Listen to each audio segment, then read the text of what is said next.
டெல்லியில் கரப்பான் பூச்சி தொல்லை ஓவர் ஆயிடுச்சுங்க. போராட்டம் பண்ணுறாங்களாம். இந்த நாட்டுக்கு எதிராக மொத்த கும்பலும் ஒன்று சேர்ந்துருக்கு அப்படின்னா டெல்லி அந்த கூட்டம்தான்.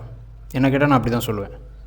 அது நாட்டுக்கு ஆதரவாலாம் எந்த இடத்துலையும் அது செயல்படவே இல்லை.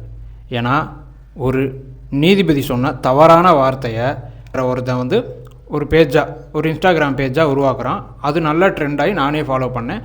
ஒரு 30 மில்லியன் போகுது. அது ஒரு ட்ரெண்டுன்னு நினச்சி தான் எல்லாருமே, இளைஞர்கள் எல்லாமே ஃபாலோ பண்ணான். ஓகே.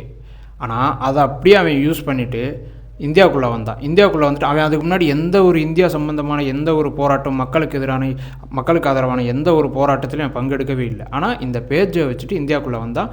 ஒரு போராட்டத்தை அறிவித்தான். நீட்டுக்கு எதிராக அப்படி இப்படின்னு போராட்டம் அறிவித்தான். ஓகே, உட்காந்தான். அது வரைக்கும் ஓகே.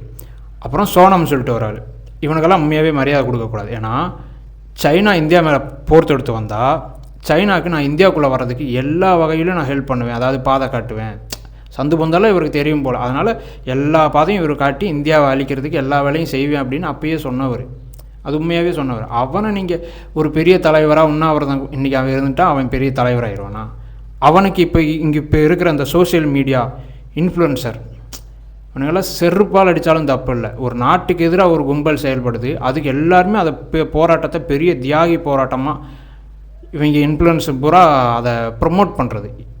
என்னடா உங்களுக்கு உங்கள் ஃபாலோவர்ஸை வச்சுட்டு கேவலமான வேறு ஏதாவது வேலை பாருங்கடா. நாட்டுக்கு எதிராக ஒரு வேலை பார்க்காதீங்க. அவன் உண்ணாவிரதம் ஓகே, உண்ணாவிரதமும் இருந்தான். சாகிற நிலமையில் இருக்கிறவனை என்ன பண்ண முடியும் ஒரு கவர்மெண்ட்? அவன் நீங்கள் தடுத்தா தூக்கிட்டு தான் போக முடியும். நீ சுற்றி இருக்கிறவன் அங்கேயே செத்துருவான்டாவன். தூக்கிட்டு போய் அவனுக்கு தகுந்த ட்ரீட்மெண்ட் கொடுத்து அவனை காப்பாற்றிருக்கு இன்றைக்கி. இல்லைன்னா அவன் செத்துருவான். நான் என்னோடய பர்சனல்லாம் அப்படி தான் கூட வச்சுக்கோங்க.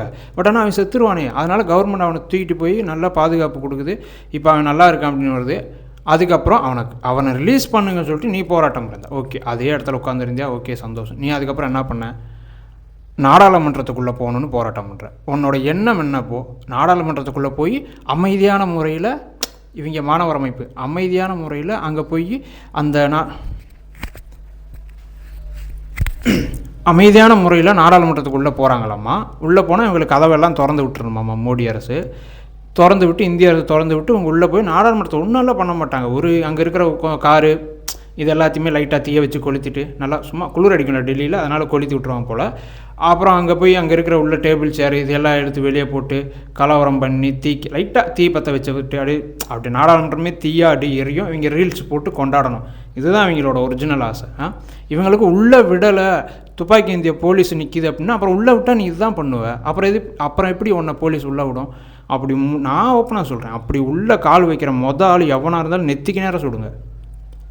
இளைஞர்கள் மாணவர்கள் கிடையாது. இது ஏதோ வேறு ஏதோ பிக்காளித்தனமான அமைப்பு. இப்போ எப்படி நான் இருக்கேன், எனக்கு ஃபாலோவர்ஸ் நிறைய இருக்காங்கன்னு சொல்லிட்டு நான் போய் போராட்டம் பண்ண முடியுமா? எனக்கு பேக்ரவுண்டில் இருந்தால் மட்டும்தான் அது பண்ண முடியும். இவன் பின்னாடி பேக்ரவுண்டில் பெரிய ஏதோ ஒன்று இருக்குது. அப்படி இல்லாமல் எப்படி இவ்வளோ பெரிய இந்திய அரசு அவன் எதிர்த்து அவன் எப்படி போராட்டம் பண்ணுவான்? இதில் பெரிய சதி இருக்குது. இது இளைஞர்கள் ஒரு வேறு வகையில் மூளைச்செலவு, சில இளைஞர்களை மூளைச்செலவு செஞ்சு அதுக்காக கொண்டு போய் அங்கே அடி வாங்க விடுறாங்க.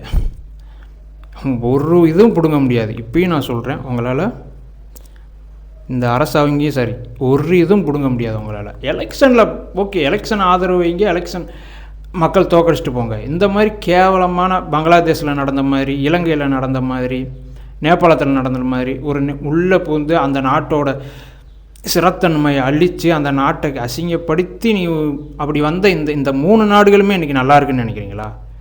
அந்த இளைஞர்கள் போராட்டத்தால் வந்த அந்த இளைஞர்கள் போராட்டத்தால் வந்த அந்த 3 நாடுமே இப்போ நல்லா இருக்கா? தற்குறி நாசமாக போய்கிட்டு இருக்கு. அடுத்த வேளை கஞ்சிக்கு வழி இல்லாமல் இருக்காங்க. நல்லா இருக்கிற நாட்டை சீர்குலைக்காதீங்க. இது இந்த வீடியோவை ஒவ்வொரு இந்தியனும், என் கருத்து சரியாக இருந்தால் இதை ஒவ்வொரு இந்தியனும் ஷேர் பண்ணுங்கள்.